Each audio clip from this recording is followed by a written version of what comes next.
अस्सलाम वालेकुम, welcome to binary classroom. और आज की इस क्लास में हम लोग टॉपिक पढ़ने वाले हैं characteristic of computer as a system, computer system की characteristics. Chapter number 1 introduction to system computer science and entrepreneurship, class 9 का हम न्यू कोर्स स्टडी कर रहे हैं। तो इस सिलसिले में जो अब हम टॉपिक पढ़ रहे हैं वो है characteristic of computer as a system. So किस तरह से सवाल पूछा जाएगा, describe the main characteristic of a computer as a system, के कंप्यूटर एज अ सिस्टम की कुछ मेन कैरेक्टरिस्टिक्स डिस्क्राइब करें। सबसे पहले तो डेफिनेशन लिखेंगे कंप्यूटर एज अ सिस्टम होता क्या है। So a computer is a complex system, computer एक कम्प्लेक्स सिस्टम है डिजाइन टू प्रोसेस डाटा, जो कि इसलिए डिजाइन किया गया है ताकि डाटा को प्रोसेस कर सके and perform task according to a set of instruction, या फिर कोई ना कोई टास्क परफॉर्म कर सके जो हमने उसको इंस्ट्रक्शन दी गई। जिस तरह से एक गेम है, उस गेम में क्या होगा कि इंस्ट्रक्शन होगी, हम इंस्ट्रक्शन देंगे कि अब फायर करो तो वो गेम में फायरिंग होगी। हम कहेंगे गेम में जो हमारा मॉडल है वो आगे की तरफ बढ़े तो वो गेम इंस्ट्रक्शन देगी, हम उसको इंस्ट्रक्शन देंगे गेम को कि वहां पर जो भी मॉडल है उसको आगे बढ़ाया जाए, जो मुख्तलिफ बटन्स वगैरह वहां पर मौजूद होते हैं। सो इस पूरे को बोलते हैं कंप्यूटर एज अ सिस्टम। सो इसके अंदर हमारे पास मेन कैरेक्टरिस्टिक कौन कौन से, बेसिकली 3 मेन कैरेक्टरिस्टिक्स हैं। सबसे पहले है उसके ऑब्जेक्टिव्स, फिर है कंपोनेंट्स, और फिर है इंटरेक्शन बिटवीन कंप्यूटर कंपोनेंट्स। जो कंपोनेंट्स है उसके मजीद 3 कंपोनेंट्स है, इंटरफेस कंपोनेंट, प्रोसेसिंग कंपोनेंट और कम्युनिकेशन कंपोनेंट्स। इनको सबको बारी बारी पढ़ते हैं। सबसे पहले पढ़ेंगे ऑब्जेक्टिव। सो ऑब्जेक्टिव का क्या मतलब होता है, मकसद। किसी भी चीज का मकसद क्या है, वो आया कि इन्वेंट क्यों हुई है या दरियाफ्त क्यों हुई है, उसका मेन पर्पस बताएं। So the main objective of a computer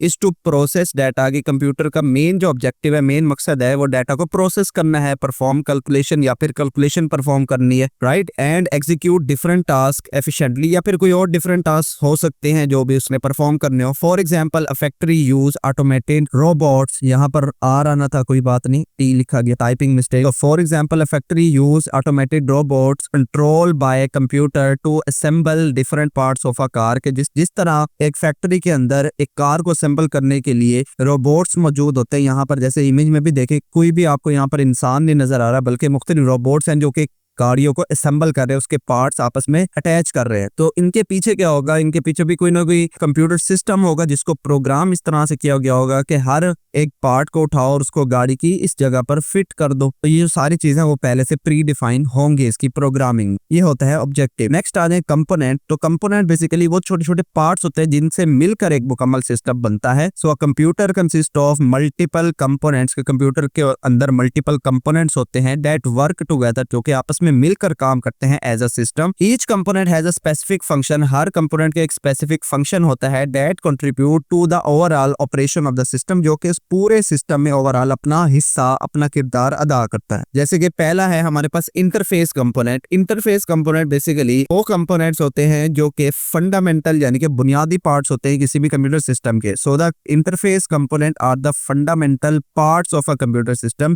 कि किसी भी कंप्यूटर सिस्टम के फंडामेंटल बुनियादी पार्ट्स है। कौन कौन से, जैसे कि इनपुट डिवाइसेस हैं या फिर आउटपुट डिवाइसेस है। The input devices are used to provide data और instruction to the computer. Input devices किस लिए काम आते हैं, कि वो प्रोवाइड करते हैं डाटा कंप्यूटर को। जैसे कि कीबोर्ड के जरिए आप डाटा प्रोवाइड कर रहे हैं या फिर माउस के जरिए आप डाटा प्रोवाइड कर रहे हैं। जैसे मैं यहाँ पर भी ये हिला रहा हूँ अपने मार्कर को, तो ये जो मार्कर हिल रहा है जब, तो ये भी पॉइंटिंग डिवाइस से हिल, यानी कि माउस वगैरह से हिल रहे। दूसरे नंबर पर है आउटपुट डिवाइसेस। आउटपुट डिवाइसेस वो डिवाइसेस होती हैं जो कि डाटा को डिस्प्ले करवाती हैं। So output devices are used to display the result to the user, के यूजर को रिजल्ट डिस्प्ले करवाना। अब वो रिजल्ट किस चीज में डिस्प्ले हो सकता है, या तो वो मॉनिटर पे, जैसे आप स्क्रीन पे देख रहे हैं मोबाइल की, लैपटॉप की, वो मॉनिटर है उसके अंदर जो कि आपको ये स्क्रीन जो है वो शो करवा रहा है। सिमिलरली या तो वो प्रिंटर के जरिए हो सकता है, प्रिंटर से कोई पेज पे आप लोग प्रिंट ले सकते हैं, वो भी आउटपुट है। या फिर अगर आवाज है तो वो स्पीकर से आ रही होगी, वो भी एक आउटपुट है। तो इनपुट डिवाइसेस में यहाँ पर इमेज में भी देखिए कि माउस है, वेब कैम है, यानी कि जो कैमरा है ये भी इनपुट डिवाइस है, आपकी पिक्चर को कैप्चर करता है। कीबोर्ड है, कैमरा है या माइक्रोफोन है, ये सारे इनपुट डिवाइसेस हैं। जबकि आउटपुट डिवाइसेस में देखें तो प्रिंटर है, स्पीकर से आवाज जो है वो आउटपुट में आती है। जिस तरह माइक्रोफोन हमारी आवाज को कैप्चर करता है वो इनपुट में आएगा, जबकि स्पीकर जो है वो हमारी आवाज को रिटर्न कर रहा था, वापसी रिजल्ट प्रोड्यूस कर रहा था, तो वो आउटपुट में आएगा। मॉनिटर है, इसी तरह फ्लैश ड्राइव है या डिस्क ड्राइव है, सारी चीजें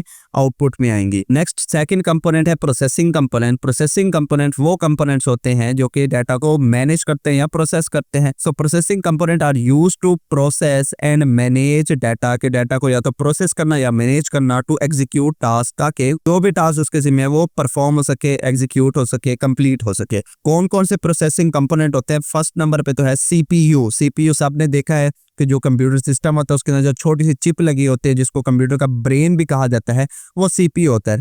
सो it is the brain of the computer, कि कंप्यूटर का ब्रेन जो है वो सीपीयू है। It is responsible to perform calculation and execute instruction. इसका काम क्या है, इसकी जिम्मेदारी क्या है, किस चीज का रिस्पॉन्सिबल है, टू परफॉर्म कैलकुलेशन, कि इसने कैलकुलेशन परफॉर्म करनी है। कंप्यूटर सिस्टम सारा का सारा मैथमेटिक्स पर ही काम करता है, इसके अंदर एडिशन सब्ट्रैक्शन यही सारी चीजें हो रही होती है, लेकिन वो इतने हाई लेवल पे हो रही होती है कि उससे चीजें बन के आ रही होती हैं, उससे हमारे रिजल्ट प्रोड्यूस हो रहे होते हैं। तो ये जो सारा काम किसकी जिम्मेदारी है, सीपीयू के जिम्मेदारी है। सेकंड नंबर पर है RAM. RAM basically random access memory कहते हैं इसको। It is a temporary storage space. ये आरजी तौर पे जो स्टोरेज स्पेस होती है जिसके अंदर आप आरजी तौर पे डाटा अपना रखते हो, वो होती है रैम। आरजी तौर पे हम इसके अंदर क्यों डाटा रखते हैं, ताकि सीपीयू को जब भी जरूरत हो उस डाटा की तो वो वहां से ले सके, क्योंकि सीपीयू सबसे करीब होता है रैम के। तो रैम के अंदर से वो डाटा जो है वो निकाल के उसको प्रोसेस करके फिर अपना आंसर दे देता है। हाँ, लेकिन जब हमने परमानेंट डाटा स्टोर करना हो उसके लिए हम लोग इस्तेमाल करते हैं स्टोरेज। सो नेक्स्ट हमारा वही है storage. It is use to store data. ये डाटा को स्टोर करने का काम आता है। एंड सॉफ्टवेयर या फिर सॉफ्टवेयर इस हालत में परमानेंटली यानी कि हमेशा हमेशा के लिए स्टोर करते हैं। हाँ, जब तक हम उसको खुद से डिलीट ना करें तब तक डिलीट नहीं होगा। जबकि यहाँ रैम में क्या होता है कि हम अगर स्विच ऑफ कर दें अपना कंप्यूटर सिस्टम को तो रैम में से डाटा जो है वो डिलीट हो जाता है, ये क्योंकि आरजी तौर पर डाटा स्टोर करता है।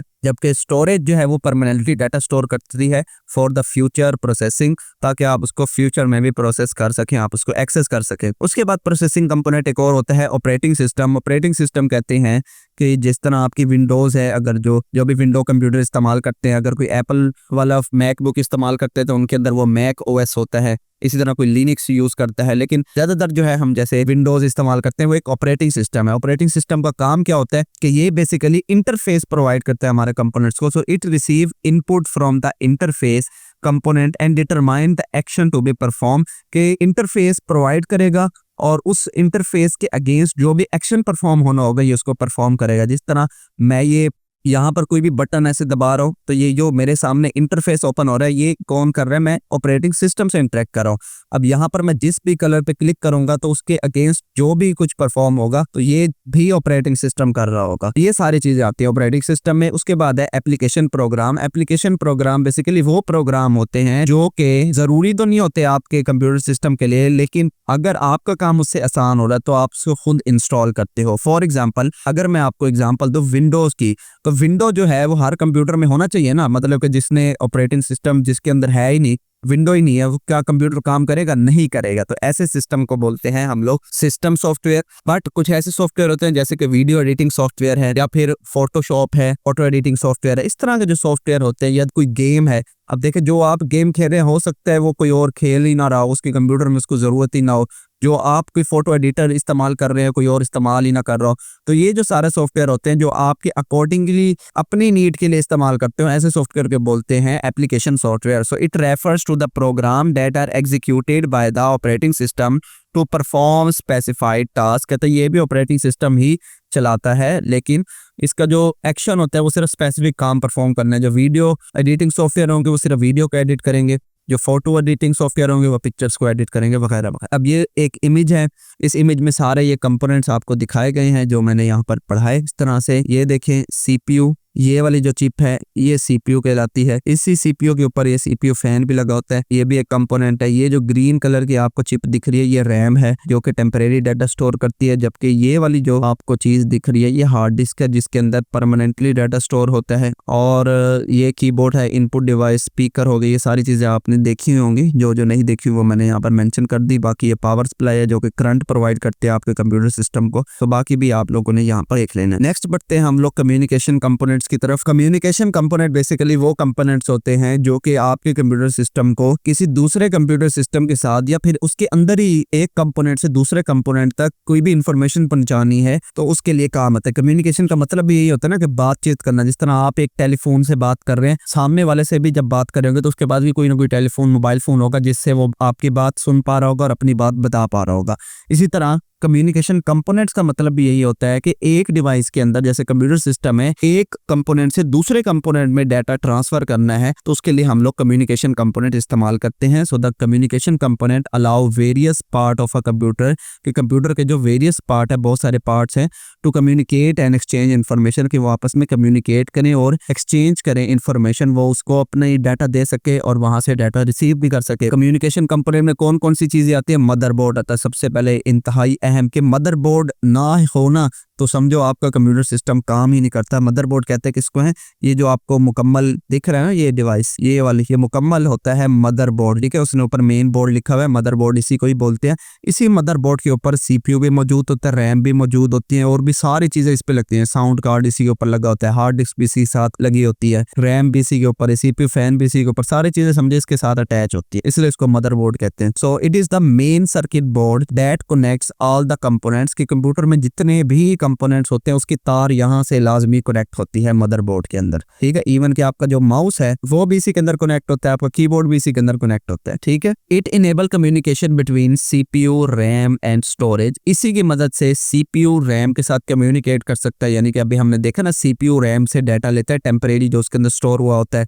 फिर उसको रिटर्न करता है। रैम जो है वो कहाँ से डाटा लेती है? वो स्टोरेज डिवाइस से लेती है। तो इन तीनों के दरमियान जो कम्युनिकेशन हो रही है वो कौन करवा रहा है, किसकी मदद से हो रही है? मदरबोर्ड की मदद से हो रही है। एंड इनपुट आउटपुट डिवाइसेस, और जितने भी इनपुट आउटपुट डिवाइसेस हैं, जो स्पीकर है, माउस है, मैंने आपको बताया कि वो भी मदरबोर्ड के अंदर ही कनेक्ट हो रहे होते हैं, जो आप लगाते हो ना जब, ये मदरबोर्ड के अंदर ही सारी जाके पोर्ट्स कनेक्ट। दूसरा कम्युनिकेशन कंपोनेंट्स कौन से है? वो है system buses. System buses basically वो पाथ होता है जहां से गुजर के आपका डाटा एक कंपोनेंट से दूसरे कंपोनेंट जाता है। It is the communication pathway used to transfer data between different components inside a computer system, के किसी भी कंप्यूटर सिस्टम के अंदर एक कंपोनेंट से दूसरे कंपोनेंट तक डाटा जब जाता है, तो जिस पाथ से वो गुजर रहा होता है, जिस रास्ते से वो गुजर रहा होता है, वो होता है सिस्टम बसेस। आपने ये देखा होगा इस तरह के ग्रीन बोर्ड, जिसको मदरबोर्ड भी हमने बोला है, इसके ऊपर ये जो लाइंस बनी होती है ना, ये लाइंस क्या होते हैं? ये बेसिकली पाथ होते हैं। इन्हीं पाथ से गुजर कर आपका डाटा जाता है, लेकिन कौन से पाथ पे किस कंपोनेंट का डाटा जाएगा, कौन से पाथ पे किस कंपोनेंट का डाटा नहीं जाएगा, ये सारी चीजें डिजाइन होती हैं सिस्टम बसेस के द्वारा। तो सिस्टम बसेस यहाँ पर मुख्तलिफ टाइप्स के हो सकते हैं जो ये सारा काम मैनेज करते हैं। सबसे पहले तो है डाटा बस, उसको बोलते हैं। डाटा बस बेसिकली डाटा को ट्रांसफर करने का काम आते हैं, यानी कि जो भी डाटा आप ट्रांसफर कर रहे हैं ना, उसका कंट्रोल जो है वो डाटा बस के पास होगा। सो डाटा बस transfer the data between the component, के कंपोनेंट के दरमियान जो डाटा ट्रांसफर हो रहा होगा वो उसका कंट्रोल किसके पास होगा? डाटा बस के पास। नेक्स्ट है फिर address bus. Address bus basically कौन सी जगह से डाटा उठाकर कौन सी जगह तक पहुंचाना है, उसका एड्रेस क्या है। जैसे आपके घर से आपके स्कूल तक का एड्रेस क्या है, कि मैंने घर से निकल के स्कूल कैसे जाना है और स्कूल से वापसी घर कैसे आना है, वो एड्रेस है ना, कि इस जगह पर मेरा स्कूल है, इस जगह पर मेरा घर है।